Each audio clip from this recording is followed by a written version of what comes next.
Wait a minute. This doesn't look like Dominions?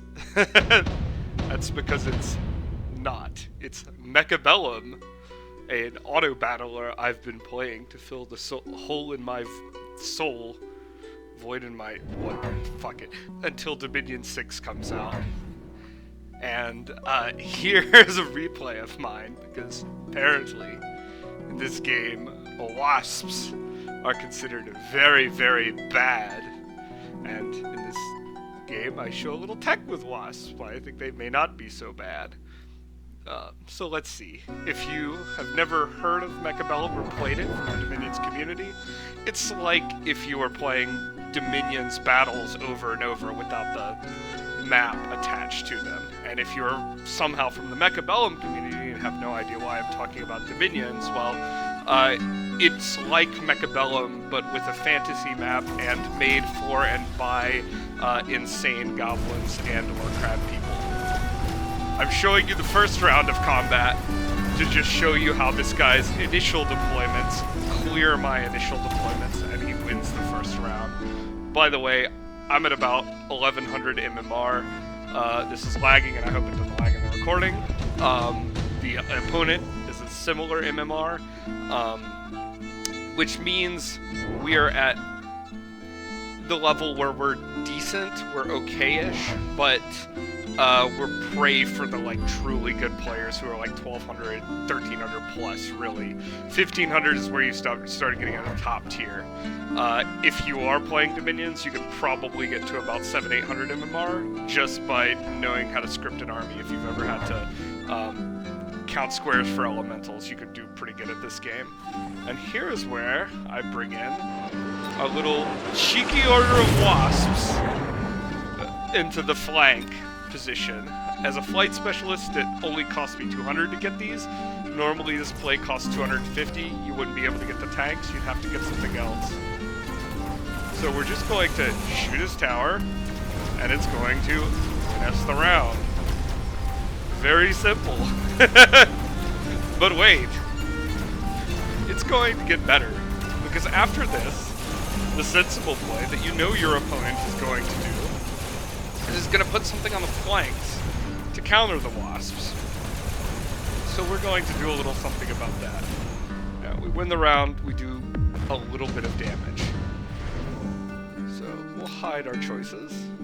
Now our opponent is going to put stuff on the flanks here. He's going to buy some Fangs. You can buy Fangs or Mustangs.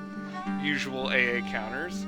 So we're just going to spend 50 money on our redeploy and put our Wasps in the center, because we know he's going to be putting his AA on the flanks, and they're going to hey-diddle diddle straight up the middle and start eating sniper fire from these Jimmies here, these Jimmy Raynors. They can fire powerful shots one at a time, so we're just going to have our Wasps eat the damage, and his AA is going to do nothing. We've spent 200 on our Wasps. It'd normally be 250. He spent 200 in 2 slots to counter them, and he hasn't countered them because we go back. That's why you don't put your guys in little bunkers like that, by the way. We're just gonna go back, and we're gonna grief him again. And again, more to the missile and the scorpions, but you know, the Wasp played their part. This time, we win the round big, with a lot of damage. This time, these are relevant, as he picks Underground Threat, and I pick Smoke Bomb. So, what I'm going to do now in this deployment phase is I'm going to use my Wasps, redeploy them back to the flank, and use them as a Smoke Bomb enabler. Granted, this guy did not prepare for Smoke Bomb, so if I had just fogged his front, he would have lost the round to that. But instead, I'm going to fog diagonally across his flanks, because why would he put his shield on his flanks? Fast forward a little bit till we see that. Come on, come on. I also get Scorpions because he's in the bunkers, so they'll fucking kill him. But yeah, I'm going to spend several seconds redeploying this smoke. We're just going to go back on the flank. The smoke means that these Wasps will get a little bit of time to warp in without getting shot at. I don't know if it's relevant because our range is higher than his, but we're gonna do that. So even if he had prepared, put down some titties, you know, like we did, prepared for smoke, for some reason he didn't choose smoke and smoke us. That's a major mistake in my opinion. But we prepared for the smoke, and he didn't. So what happens is he gets fogged on the flank, and then our Wasps just come back in on the flank and destroy his light AA. And we have this clusterfuck going on in the middle. Oh, look, it's an epic battle of epic proportions, and it matters so much what happens here. And the Wasps just kill this again. And then his troops here, his big colossus, his big fortress, just fucking dies. Because it's got the spell effect from the command center, the tower going down. And then his shit just dies again. And he takes another big pile of damage. This is at 1100 MMR, this isn't 700s. Unfortunately, it ends here because he is just going to forfeit.